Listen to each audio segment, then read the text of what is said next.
ನಮಸ್ಕಾರ ರಿವ್ಯೂ ಚಾನಲ್ಗೆ ಸ್ವಾಗತ. ನಾನು ಸಖ್ಯಾ ಗಾಂವ್ಕರ್. ಇದು ರಾಜ್ಯ ರಾಜಕಾರಣಕ್ಕೆ ಸಂಬಂಧಪಟ್ಟಂತಹ ಸ್ಫೋಟಕ ಸುದ್ದಿ. ಬಹಳ ದೊಡ್ಡ ತಯಾರಿ ಆಗಿದೆ, ಅಂದುಕೊಂಡಂತೆ ಆಗಿದ್ದೇ ಹೌದಾದ್ರೆ ಡಿ ಕೆ ಶಿವಕುಮಾರ್ ಬಿಗ್ ಟಾರ್ಗೆಟ್ ಅನ್ನ ರೀಚ್ ಆಗ್ತಾರಾ? ಏನಿದು ಬಿಗ್ ಆಪರೇಷನ್ ಸೀಕ್ರೆಟ್? ಹಾಗಾದ್ರೆ ಸುಮಾರು ಎರಡೂವರೆ ಡಜನ್ ಶಾಸಕರ ಸೀಕ್ರೆಟ್ ಡೆಲ್ಲಿಯಿಂದ ಬ್ಲಾಸ್ಟ್ ಆಗಿದೆ. ಡೆಲ್ಲಿಯ ಆ ಒಂದು ವಿಡಿಯೋ ಕೂಡ ಈಗ ಹಲವು ಚರ್ಚೆಗಳಿಗೆ ಕಾರಣ ಆಗಿದೆ. ಈಗ ಡಿ ಕೆ ಶಿವಕುಮಾರ್ ಡೆಲ್ಲಿಲಿ ಇದ್ದಾರಲ್ವಾ, ಹೈಕಮಾಂಡ್ ನಾಯಕರನ್ನೆಲ್ಲ ಭೇಟಿ ಮಾಡ್ಕೊಂಡು ಬರೋದಕ್ಕೆ ರಾಹುಲ್ ಸೋನಿಯಾ ಜೊತೆ ಮಾತಾಡಿಕೊಂಡೇ ಬರಬೇಕು ಅಂತ ಪಣ ತೊಟ್ಟು ಕೂತಿದ್ದಾರಲ್ಲ. ಈ ಹೊತ್ತಲ್ಲಿ ಕೆಲವು ವಿಡಿಯೋಗಳು ಸಂಚಲನ ಸೃಷ್ಟಿ ಮಾಡ್ತಿರೋದು. ಡಿ ಕೆ ಶಿವಕುಮಾರ್ ಯಾರನ್ನ ಭೇಟಿಯಾಗಿದ್ದಾರೆ ಅನ್ನೋದು.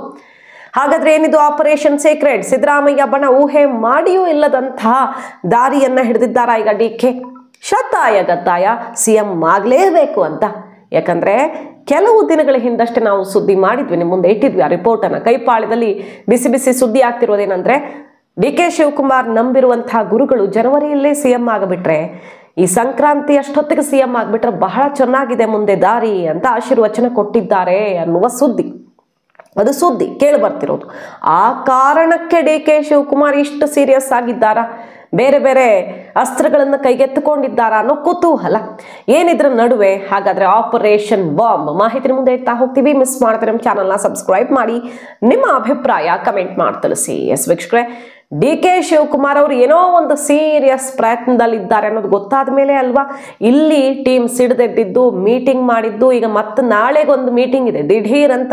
ಪರಮೇಶ್ವರ್ ಅವರು ಈ ಖಾಸಗಿ ಹೋಟೆಲಲ್ಲಿ ಔತಣಕೂಟ ಕರೆದಿದ್ದಾರೆ. ಮೊನ್ನೆ ಅಷ್ಟೇ ಆಗಿದೆ ಔತಣಕೂಟ, ಅದ್ರ ಸುತ್ತಾನೆ ಬಿಸಿ ಬಿಸಿ ಚರ್ಚೆ ಆಗ್ತಿದೆ. ಈ ಹೊತ್ತಲ್ಲಿ ಪರಮೇಶ್ವರ್ ಅವರು ಬೇರೆ ಕರೆದಿದ್ದಾರೆ. ಏನೋ ಒಂದು ಆಗ್ತಾ ಇದೆ, ಏನೋ ಒಂದು ದೊಡ್ಡ ಬೆಳವಣಿಗೆ ಸುಳಿವು ಸಿಗ್ತಾ ಇದೆ. ಸತೀಶ್ ಜಾರಕಿಹೊಳಿ ಅವರು ಇಳಿಸ್ತಾರೋ ಬಿಡ್ತಾರೋ ಯಾರಿಗೆ ಗೊತ್ತು, ಹೈಕಮಾಂಡ್ ಅವರು ಇಳಿಸ್ಬೇಕು ಅನ್ನುವ ಮೂಲಕ. ಹೌದು, ಇಳಿಸೋ ಟೈಮ್ ಬಂದಿದೆ, ಬಟ್ ನಮ್ಮ ಕೈಲಿಲ್ವಲ್ಲ ಅನ್ನೋ ಅಸಮಾಧಾನ ಅವರೆಲ್ಲರ ಮಾತುಗಳನ್ನು ನೋಡ್ತಾ ಇದ್ದೀವಿ. ಡಿ ಕೆ ಇಳಿಸ್ಲೇಬೇಕು ಕೆಪಿಸಿಸಿ ಅಧ್ಯಕ್ಷ ಸ್ಥಾನದಿಂದ ಅಂತ. ಆದ್ರೆ ಅವರು ಮತ್ತಷ್ಟು ಮೇಲೆ ಹೋಗೋ ಪ್ರಯತ್ನದಲ್ಲಿದ್ದಾರೆ. ಬಿಗ್ ಆಪರೇಷನ್ ಸ್ಕೆಚ್ ಒಂದು ಈಗ ರಿವೀಲ್ ಆಗಿರೋದು. ಅಂದುಕೊಂಡಂತೆ ಆದರೆ ಡಿ ಕೆಗೆ ಪಟ್ಟ ಫಿಕ್ಸ್. ಹಾಗಾದ್ರೆ ನೋಡಿ, ಡೆಲ್ಲಿಯಲ್ಲಿ ಸೋಮಣ್ಣವ್ರನ್ನೆಲ್ಲ ಭೇಟಿಯಾದ್ರು ಅವರು. ಸಹಜವಾಗಿ ಸಚಿವರು ಮಾತುಕತೆ ಅದು ಇದು ಇದ್ದೇ ಇರುತ್ತೆ. ಆದರೆ ಅಲ್ಲಿಂದ ಹೊರಗಡೆ ಬಂದ ಮೇಲೆ ಕರ್ನಾಟಕ ಭವನದಲ್ಲಿ ಬಂಡೆಪ್ಪ ಕಾಶಂಪುರ್ ಅವ್ರ ಜೊತೆಗೆ ಮಾತುಕತೆ ಆಗುತ್ತೆ ಡಿ ಕೆ ಶಿವಕುಮಾರ್ ಅವ್ರದ್ದು. ಸಾರಾ ಮಹೇಶ್ ಅವರು ಬಂಡೆಪ್ಪ ಕಾಶಂಪುರ್ ಅವರು ಎದುರಿಗೆ ಸಿಗ್ತಾರೆ. ರಾಜ್ಯದ ರಾಜಕಾರಣಿಗಳು ಕರ್ನಾಟಕದಲ್ಲಿ ಒಂದು ಫ್ರೆಂಡ್ಲಿ ನೇಚರ್ ಇದೆಯಲ್ಲ, ಸಹಜ ಅದು. ಎದುರಿಗೆ ಬಂದಾಗ ಮಾತಾಡೋದು, ಎಷ್ಟೇ ಬದ್ಧ ವೈರಿಗಳಾದರೂ ಮಾತಾಡ್ಕೊಳ್ತಾರೆ. ಆದರೆ ಕುಶಲೋಪರಿ ಅಷ್ಟೇ ಅಲ್ಲ, ಸೈಡಕ್ಕೆ ಕರ್ಕೊಂಡು ಹೋಗಿ 20 ನಿಮಿಷ ಮಾತುಕತೆ ಆಗುತ್ತೆ.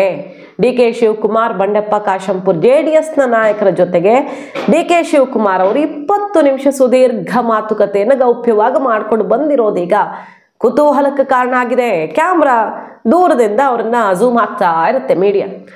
ಅದನ್ನ ಆಮೇಲೆ ಗಮನಿಸಿದಂಥ ಡಿ ಕೆ ಶಿವಕುಮಾರ್ ಏನ್ರಪ್ಪ ಮಾಡ್ತಿದ್ದೀರಾ ಅಂತ ಸಿಗ್ನಲ್ ಕೊಡ್ತಾರೆ. ಹೋಗ್ರಪ್ಪ ಆ ಕಡೆ ಕೆಲಸ ನೋಡ್ಕೊಳ್ಳಿ, ಸುಮ್ಮನೆ ಇದೆಲ್ಲ ಇದ್ದಿದ್ದೆ ಮಾತುಕತೆ ಎದುರಿಗೆ ಸಿಕ್ಕಾಗ ಅನ್ನೋ ರೀತಿಯಲ್ಲಿ ಅದನ್ನು ಸಹಜವಾಗಿ ಒಂದು ಉಭಯ ಕುಶಲೋಪರಿ ಅನ್ನೋ ರೀತಿಯಲ್ಲಿ ಹೇಳಿಕೆ ಕೊಡ್ತಿದ್ದಾರೆ. ಬಂಡೆಪ್ಪ ಕಾಶಂಪುರ್ ಅವ್ರು ಹೇಳ್ತಿರೋದು ಅಷ್ಟೇ. ಏನಿರುತ್ತೆ ಮಾತುಕತೆ, ಎದುರಿಗೆ ಸಿಕ್ಕಾಗ ಮಾತಾಡೋದು ತಪ್ಪೇನ್ರಿ ಅನ್ನೋ ಥರದಲ್ಲಿ. ಆದರೆ ಬೇರೆಯದ್ದೇ ವಿಷಯ ಈಗ ಚರ್ಚೆಗೆ ಕಾರಣ ಆಗಿದೆ.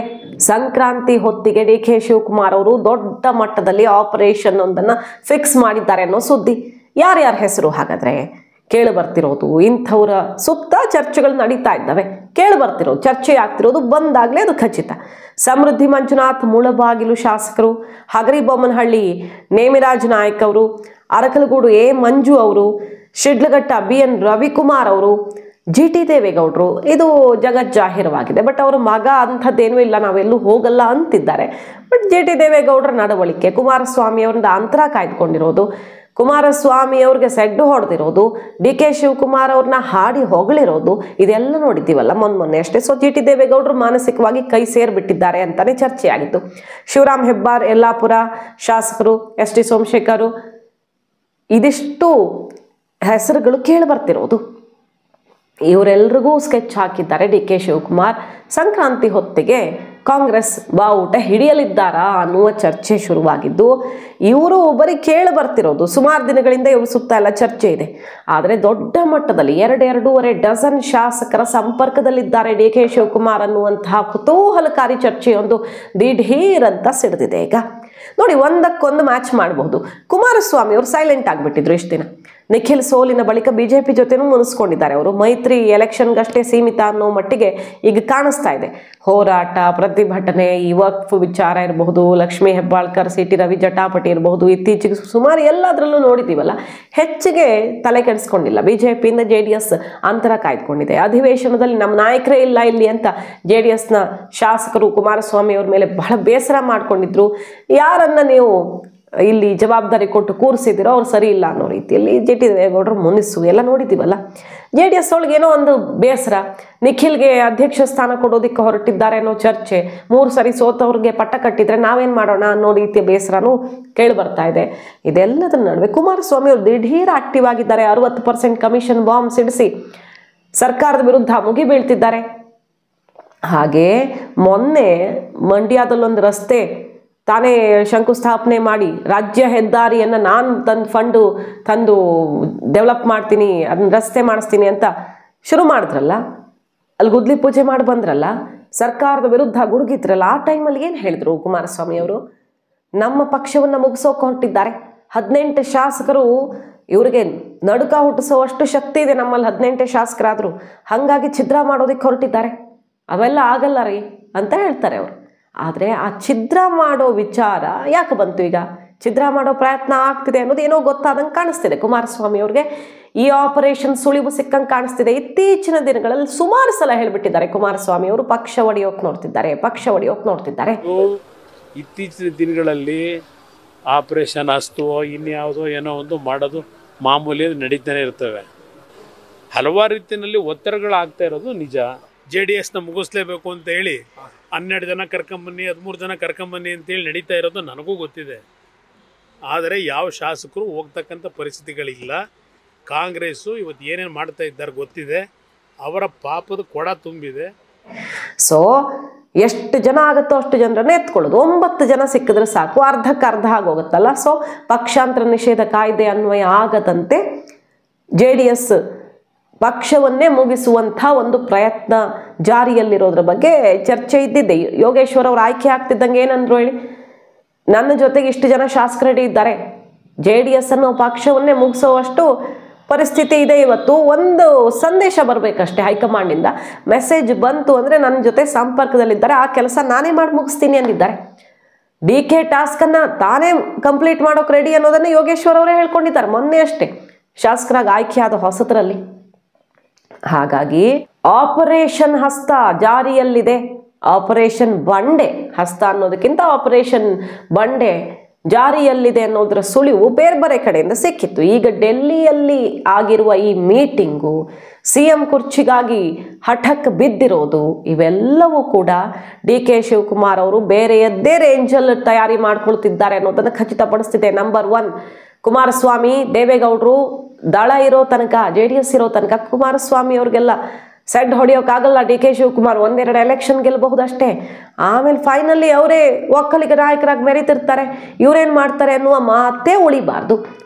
ಒಕ್ಕಲಿಗ ನಾಯಕ ಹಳೆ ಮೈಸೂರು ಕಂಪ್ಲೀಟ್ ಆಗಿ ತನ್ನ ಹಿಡಿತಕ್ಕೆ ಬರಬೇಕು. ಈಗ ಹಾಸನ ಒಂದು ಅಂದುಕೊಂಡಂಗೆ ಲೆಕ್ಕ ಪಕ್ಕ ಆಗಿದೆ. ಚನ್ನಪಟ್ಟಣನೂ ಗೆದ್ದುಕೊಂಡ್ರು. ಈಗೆಲ್ಲ ಶಾಸಕರನ್ನ ಎಳೆದುಕೊಂಡು ಬಿಟ್ರೆ JDS ನಿರ್ನಾಮ ಆದಂಗೆ ಆಗತ್ತೆ. ಅಂದರೆ ಇದೆಲ್ಲ ಆದಲ್ಲಿ, ಲೆಕ್ಕ ಪಕ್ಕ ಆದಲ್ಲಿ ಇಂಥ ಸ್ಕೆಚನ್ನು ಹಾಕಿದ್ರ. ಮತ್ತೊಂದು ಕಡೆ ಕುಮಾರಸ್ವಾಮಿ ಅವ್ರಿಗಷ್ಟೇ ಪೆಟ್ಟಲ್ಲ ಇದು. ಸತೀಶ್ ಜಾರಕಿಹೊಳಿ ಇನ್ನಿತರರು ತಮ್ಮ ಜೊತೆ 20 ಶಾಸಕರಿದ್ದಾರೆ, 30 ಶಾಸಕರಿದ್ದಾರೆ ಅಂತ ಮೀಟಿಂಗ್ ಮಾಡಿಕೊಂಡು ಶಕ್ತಿ ಪ್ರದರ್ಶನ ಮಾಡ್ತಿರೋರಿಗೆ ನೀವು ಒಂದು ತಂಡ ಕಿತ್ತುಕೊಂಡು ಹೋದ್ರೂ ಇಲ್ಲಿ ಏನೂ ಆಗದಂತೆ ಮಾಡುವ ವ್ಯವಸ್ಥೆ ಮಾಡೋ ತಾಕತ್ತು ನನಗಿದೆ. ಸೋಮಶೇಖರ್ ಅವ್ರು ಏನು ಹೇಳಿದ್ರು ಹೇಳಿ, ನಾನೊಬ್ಬನೇ ಅಲ್ಲ 8-10 ಜನ BJP ಶಾಸಕರು ಹೋಗೋದಕ್ಕೆ ರೆಡಿ ಇದ್ದಾರೆ ಅಂತ ಅವರು ಒಂದು ಲೆಕ್ಕ ಕೊಟ್ಟಿದ್ರು. ನಾನು ಆಪರೇಷನ್ ಮಾಡೋದು ಅಂತಲ್ಲ, ಸಮಯ ಸಂದರ್ಭ ಬಂದರೆ ಹಂಗಾಗಬಹುದೇನೋ ಅಂತಾರೆ ಅವರು. ಸೊ ಇಲ್ಲಿಂದ 8-10, ಅಲ್ಲಿಂದ 8-10. DK ಶಿವಕುಮಾರ್ ಅವರು ಒಂದು ಟೀಮನ್ನು ಒಳಗಡೆ ಒಂದಿಷ್ಟು ಜನ, ಹೊರಗಡೆ ಒಂದು ಟೀಮನ್ನು ರೆಡಿ ಮಾಡ್ಕೊಂಡಂಗೆ ಕಾಣಿಸ್ತಾ ಇದೆ ಅನ್ನೋದಕ್ಕಿಂತ ಅವರೇ ಬಾಯ್ಬಿಟ್ಟು ಹೇಳಿದ್ದಾರೆ ಮೊನ್ನೆ ಕಲಾಪದಲ್ಲೇ, ನನ್ನ ಜಾತಕದಲ್ಲಿ ಮುಂದೆ ಏನಿದೆ ಅನ್ನೋದನ್ನು ಈಗ ಓಪನ್ ಆಗಿ ಹೇಳಿಬಿಟ್ರೆ ನಾನು JDS ಮತ್ತು BJPಯಲ್ಲಿ ಕೂತಿರುವಂತಹ ಶಾಸಕರು ಇಲ್ಲಿ ಬಂದು ಕೂರ್ತಾರೆ ಅಂತ ಓಪನ್ ಆಗಿ ಕಲಾಪದಲ್ಲಿ ಕೊಟ್ಟ ಸ್ಟೇಟ್ಮೆಂಟ್ ಇದು. ನನ್ನ ಜಾತಕದಲ್ಲಿ ಏನು ಬರೆದಿದೆ ಅನ್ನೋದನ್ನ ಪ್ರಸ್ತಾಪ ಮಾಡಿ CM ಕುರ್ಚಿ ಏರೋ ಮಾತನ್ನ ಆಡಿಬಿಟ್ಟಿದ್ದಾರೆ ಅವರು ಓಪನ್ ಆಗಿ. ನ್ಯಾಷನಲ್ ಸುದ್ದಿವಾಹಿನಿಯ ಸಂದರ್ಶನದಲ್ಲೂ ವೇಟಿಂಗ್ ಲಿಸ್ಟಿಂದ ಹೊರಗೆ ಬಂದಾಗಿದೆ. ಈಗ ಎಲ್ಲ ಮಾತುಕತೆ ಒಪ್ಪಂದ ಆಗಿದೆ ಹಿಂದೆನೆ ಅಂತ ಹೇಳಿ ಕಲಾಪದಲ್ಲೂ ಹೇಳಿ ಈಗ ಬಹಳ ಚುರುಕು ಕಾರ್ಯಾಚರಣೆಯಲ್ಲಿದ್ದಾರೆ. ಏನೋ ಒಂದು ಸೀಕ್ರೆಟ್ ಕಾರ್ಯಾಚರಣೆ ಕೈಪಾಳ್ಯದಲ್ಲಿ ಯಾಕೆ ಬುಸುಗುಡುತ್ತಿದ್ದಾರೆ ಇನ್ನೊಂದು ಬಣದವರು ಅಂದರೆ ಏನೋ ಒಂದು ನಡೀತಿದೆ ಅಂತ ಅರ್ಥ. ಈ ಹೊತ್ತಲ್ಲಿ ಹೊರ ಬರ್ತಿರುವ ಸುದ್ದಿ ಇದು. ಸೊ ಕಾದು ನೋಡ್ಬೇಕೀಗ DK ಶಿವಕುಮಾರ್ ಅವರ ಈ ಬಾಣ ಗುರಿ ತಲುಪಲಿದೆಯಾ ಅನ್ನೋದನ್ನ. DK ಸುರೇಶ್ ಅವರು ಏನಂದ್ರು, ಸತೀಶ್ ಜಾರಕಿಹೊಳಿ ಅವರು ಮುಂದಿನ 28ರ ಚುನಾವಣೆಯಲ್ಲಿ ನಾನು ಕೂಡ ಆಕಾಂಕ್ಷಿ ಅನ್ನೋದು, ನಾನು CM ಅನ್ನುವಂಥ ಮಾತನ್ನಾಡಿದ್ರಲ್ಲ, ಆ ಅರ್ಥದ ಮಾತು ಬಂತಲ್ಲ ಅವ್ರ ಬಾಯಲ್ಲಿ, ಮುಂದಿನ ಎಲೆಕ್ಷನ್ಗೆ ನಾನು CM ಆಕಾಂಕ್ಷಿ ಅಂತ. ಅದಕ್ಕೆ DK ಸುರೇಶ್ ಅವ್ರ ಕೌಂಟರ್ ಹೇಗಿದೆ, ಅದು ಅವ್ರ ವೈಯಕ್ತಿಕ ಅಭಿಪ್ರಾಯ. ಅವ್ರು ತಾನು ಒಬ್ಬನೇ ಅಂತ ಹೇಳಿಲ್ವಲ್ಲ, ಬೇರೆಯವರು ಇದ್ದಾರೆ, ಅವರು ಒಬ್ರು ಆಕಾಂಕ್ಷಿ. ಪಾಪ ಏನು ಮಾಡೋಕ್ಕಾಗತ್ತೆ, ಎಲ್ರಿಗೂ ಆಸೆ ಇರುತ್ತೆ ಎಲೆಕ್ಷನ್ ನಿಲ್ಲೋದು, ಮಂತ್ರಿ ಆಗೋದು, ಅದಾದ್ಮೇಲೆ ಮುಖ್ಯಮಂತ್ರಿ ಆಗೋದು, ಆಸೆ ಎಲ್ಲ ಇದ್ದಿದ್ದೆ. ನೆನಪಿರ್ಲಿ, ಎಚ್ಚರಿಕೆಯಿಂದ ಹೆಜ್ಜೆ ಇಡ್ಬೇಕು ಎಲ್ರು. 140 ಜನ ಶಾಸಕರು ತಂದಿರೋ ಸರ್ಕಾರ ಇದು, ಎಷ್ಟು ಕಷ್ಟಪಟ್ಟು ಬಂದಿರೋ ಸರ್ಕಾರ ಇದು ಗೊತ್ತಾ ಅಂತ ಪರೋಕ್ಷವಾಗಿ ಎಚ್ಚರಿಕೆ ಸಂದೇಶವನ್ನು DK ಸುರೇಶ್ ಕೊಟ್ಟಿದ್ದಾರೆ. ಅವ್ರ ಮಾತುಗಳಲ್ಲೇ ಅರ್ಥ ಆಗುತ್ತೆ. ಸ್ವಂತ ವೈಯಕ್ತಿಕ ಅಭಿಪ್ರಾಯ. ಅವರು ನಾಯಕರಿದ್ದಾರೆ, ಒಂದು ಸಮುದಾಯದ ಮುಖಂಡರು. ಸೊ ಅವರು ಕೂಡ ಒಂದಷ್ಟು ಆಸೆ ಆಕಾಂಕ್ಷೆಗಳನ್ನು, ರಾಜಕಾರಣದಲ್ಲಿರ್ತಕ್ಕಂಥವರೆಲ್ಲರೂ ಕೂಡ ಒಂದಷ್ಟು ಆಸೆ ಆಕಾಂಕ್ಷೆಗಳನ್ನು ಇಟ್ಕೊಂಡಿರ್ತಾರೆ. ಅವರೊಬ್ಬರೇ ಮುಖ್ಯಮಂತ್ರಿ ಆಗಬೇಕು ಅನ್ನೋ ಆಸೆ ಇರ್ತಕ್ಕಂಥವರೆಲ್ಲ ಸಾಕಷ್ಟು ಜನ ಇದ್ದಾರೆ. ಸೊ ಹಾಗಾಗಿ ತಪ್ಪಿಲ್ಲ, ತಪ್ಪು ಅಂತ ಹೇಳಲಿಕ್ಕಾಗೋದಿಲ್ಲ. ನನಗೆ ಗೊತ್ತಿಲ್ಲ ಅದು. ಕಾಂಗ್ರೆಸ್ ಪಕ್ಷ ತೀರ್ಮಾನ ಮಾಡೋದು ಕಾಂಗ್ರೆಸ್ನ ಅಧಿಕಾರಕ್ಕೆ ತಂದ ಮೇಲೆ. ಅಧಿಕಾರಕ್ಕೆ ತರಬೇಕಾದಂಥ ಜವಾಬ್ದಾರಿ 140 ಜನ ಶಾಸಕರ ಮೇಲಿದೆ. 140 ಜನ ಶಾಸಕರು ಅಧಿಕಾರಕ್ಕೆ ಏನು ತಂದಿದ್ದಾರೆ, ಜನ ರಾಜ್ಯದಲ್ಲಿ ಕಾಂಗ್ರೆಸ್ ಪಕ್ಷ ಅಧಿಕಾರದಲ್ಲಿ ಇವತ್ತು ಬಂದಿದೆ, ಅದು ಎಷ್ಟು ಕಷ್ಟಪಟ್ಟು ಅಧಿಕಾರಕ್ಕೆ ಬಂದಿದೆ ಅನ್ನೋದನ್ನು ಅರ್ಥ ಮಾಡಿಕೊಂಡು ಪ್ರತಿಯೊಬ್ಬರು ಕೂಡ ಎಚ್ಚರಿಕೆಯ ನಡೆಯನ್ನ ಇಡಬೇಕಾಗ್ತದೆ. ಈ ಸರ್ಕಾರ ತರುವಲ್ಲಿ ನಮ್ಮ ಕೊಡುಗೆ ಏನು ಅಂದ್ರೆ DK ಶಿವಕುಮಾರ್ ಅವ್ರ ಕೊಡುಗೆ ಏನು, ಅಕ್ಕಪಕ್ಕದ ರಾಜ್ಯಗಳಿಗೆ ಅವರ ಕೊಡುಗೆ ಏನು, ಈಗ ಡೆಲ್ಲಿಯಲ್ಲೂ ಜವಾಬ್ದಾರಿ ಹೊತ್ಕೊಳ್ಳೋಕೆ ಹೊರಟಂಗೆ ಕಾಣಿಸ್ತಿದೆ. ನಿನ್ನೆ ಗ್ಯಾರಂಟಿ ಘೋಷಣೆಯಲ್ಲಿ ಬೇರೆ ಯಾರೂ ಇರಲಿಲ್ಲ, ಸಿದ್ದರಾಮಯ್ಯನವರಲ್ಲ, DK ಶಿವಕುಮಾರ್ ಅವ್ರ ಎಂಟ್ರಿ ಹುಬ್ಬೇರಿಸುವಂತೆ ಮಾಡ್ತು. ಸೊ ವಿವಿಧ ರಾಜ್ಯಗಳಲ್ಲೂ ನಾನು ಪಕ್ಷಕ್ಕೆ ಬಲ ತುಂಬಬಲ್ಲೆ, ಹೈಕಮಾಂಡ್ ಮೂಲಕವೇ ಇಲ್ಲಿ ಕುರ್ಚಿ ಏರುವಂತಹ ತಯಾರಿಯನ್ನ ಮಾಡ್ಕೊಂಡಂಗೆ ಕಾಣಿಸ್ತಾ ಇದೆ DK ಶಿವಕುಮಾರ್ ಅವರು. ಸಿದ್ದರಾಮಯ್ಯ ಟೀಮ್ ಊಹೆಯೂ ಮಾಡದಂತಹ ಆಪರೇಷನ್ ಅನ್ನ ಮಾಡ್ತಾರ DK? ಕುತೂಹಲಕ್ಕೆ ಕಾರಣ ಆಗಿದೆ. ಈಗ ಕಾದು ನೋಡಬೇಕು. ಮಾಹಿತಿ ನಿಮ್ಗೆ ಇಷ್ಟ ಆಗಿದ್ರೆ ಮಿಸ್ ಮಾಡಿದ್ರೆ ನಮ್ಮ ಚಾನಲ್ನ ಸಬ್ಸ್ಕ್ರೈಬ್ ಮಾಡಿ, ನಿಮ್ಮ ಅಭಿಪ್ರಾಯ ಕಮೆಂಟ್ ಮಾಡಿ ತಿಳಿಸಿ. Thank you.